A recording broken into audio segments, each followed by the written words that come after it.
Всех приветствую. Вот такой будет у нас сегодня анбоксинг кота. Че разлегся? Посмотрим, что у него внутри. Расскажу о первых впечатлениях. Да?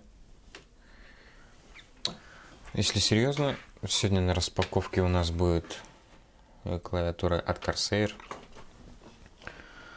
K70 RGB MK2 Low Profile. Все, давай, если пошел, уходи, все. Орлей.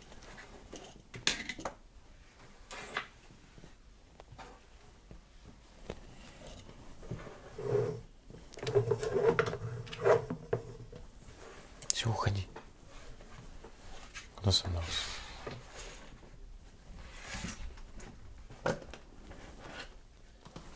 Все, все. Тише. Так, продолжим. Волос, блядь.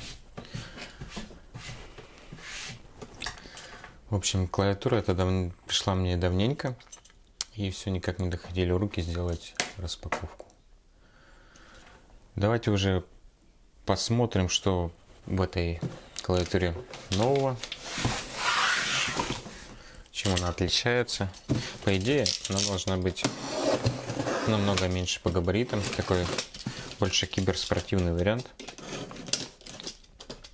что можно брать с собой. Размеры должны быть бумажки. Размеры должны быть намного меньше, чем же обычная K70. У меня до этого была K70 первой версии. Я был, в принципе, и доволен. Так, в кадр помещается. Так, вот.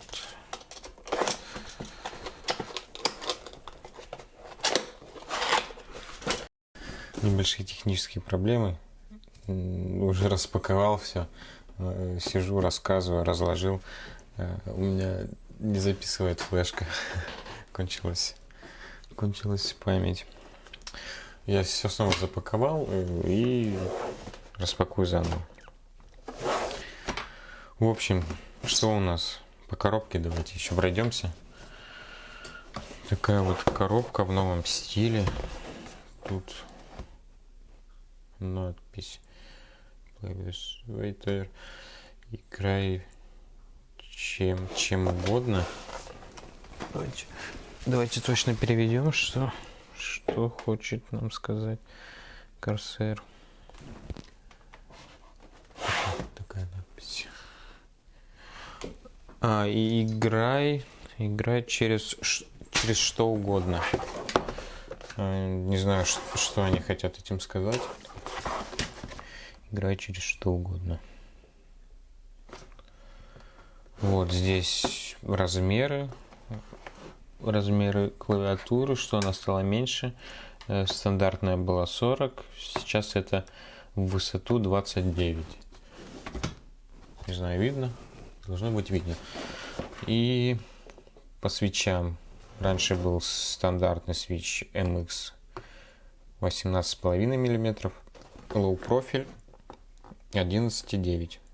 Свитчи Red RGB. Вот. Что в коробочке? Давайте смотреть, что в коробочке. В коробочке у нас клавиатура. Пленку я уже снял, не стал одевать в пленку. Тут инструкция. Также здесь надпись нас встречает. Играй через что угодно. Что-то нам хочет сказать этим Corsair. Вот, давайте достанем комплектацию. Клавиатура. Дополнительные кейкапы. И подставка ладошка. Коробку берем. Инструкцию тоже. Она нам не понадобится. Это пока отложим. Вот. Достаточно сильно поработали над дизайном. Вот прям сильно. Много что изменилось. Добавили вроде бы одну кнопку. Да, это блокировка клавиш Windows. Так вот, чтобы видно было. Это отвечает за подсветку.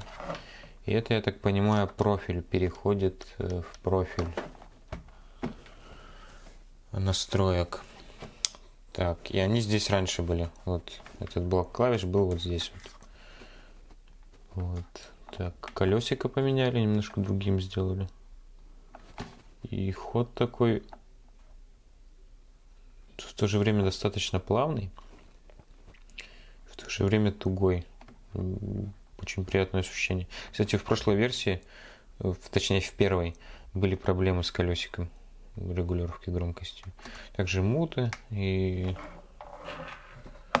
все. Убрали переключение, отвечающее за частоту отклика. Насколько я помню, да, здесь был такой тумблер. Сделали USB порт. Очень кстати, что сделали USB порт. И здесь выемка такая, как выступ, такой дизайнерский ход. Ну, вроде бы как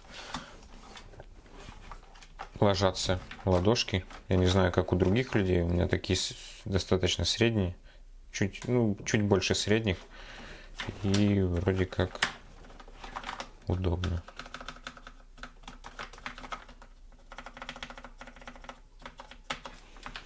Ну, как красные свечи также, в принципе,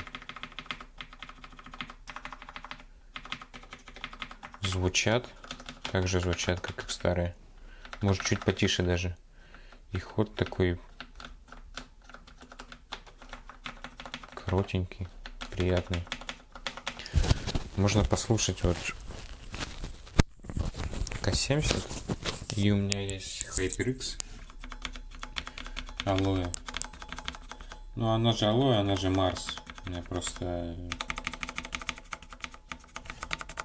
версия для рынка Китая. Сейчас.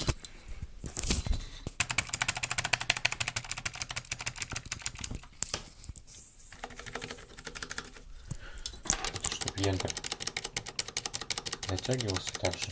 Чтобы Enter здесь. И Enter здесь.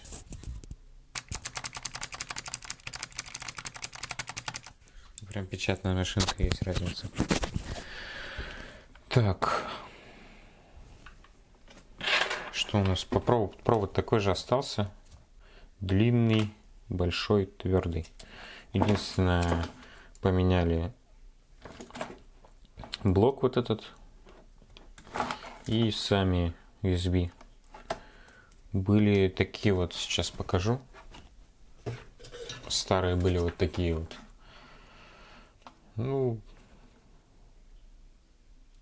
эти намного смотрятся лучше, чем нежели такие. Это у меня от мышки М65 Pro RGB. Так, тоже от Corsair. В принципе,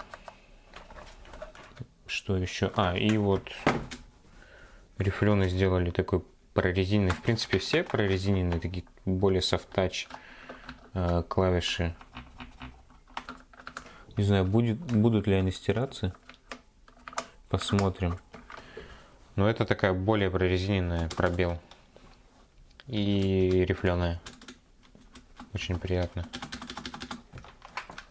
Что не будет прям соскальзывать. Также блок управления мультимедиа.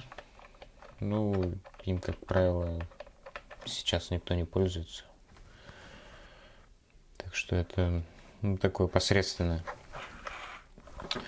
Что по низу? По низу у нас 4 здоровенных резинки. И на ножках тоже резинки.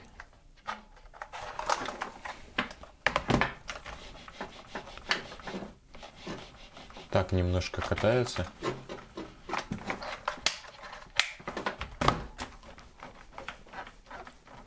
А так почти не ездит. Это я прилагаю достаточно сильные усилия.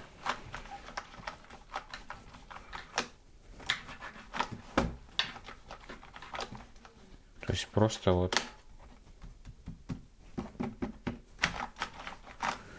не должна кататься. Плюс, если еще будет стоять на большом ковре, то, я думаю, никаких проблем не будет. Так, и что у нас в комплектации? У нас две группы клавиш. То есть WASD и Q, W, E, R, D, F. То есть под разные игры клавиши. Ну, кикапа. Также ключ для снятия. Может, даже сейчас попробуем снять, посмотреть, что у нас там.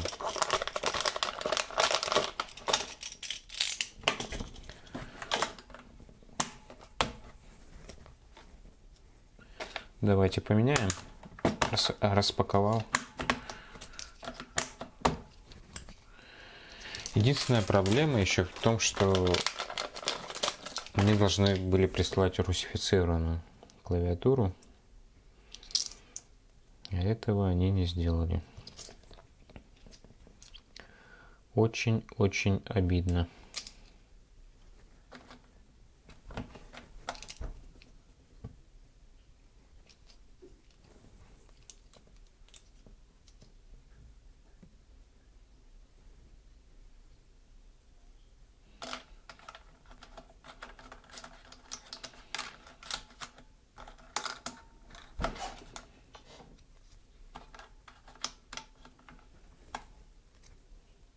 Вот так вот это все выглядит.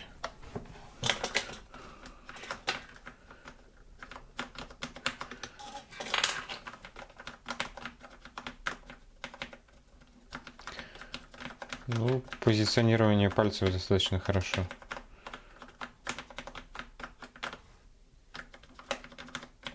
Достаточно хорошее. Извиняюсь. Так.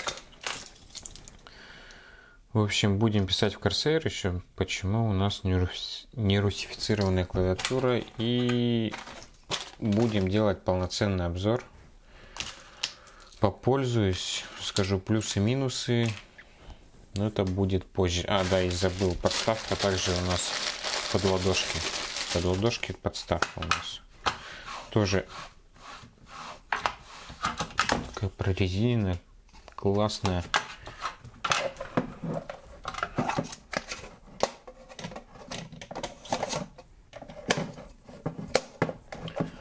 На подставке тоже резинки.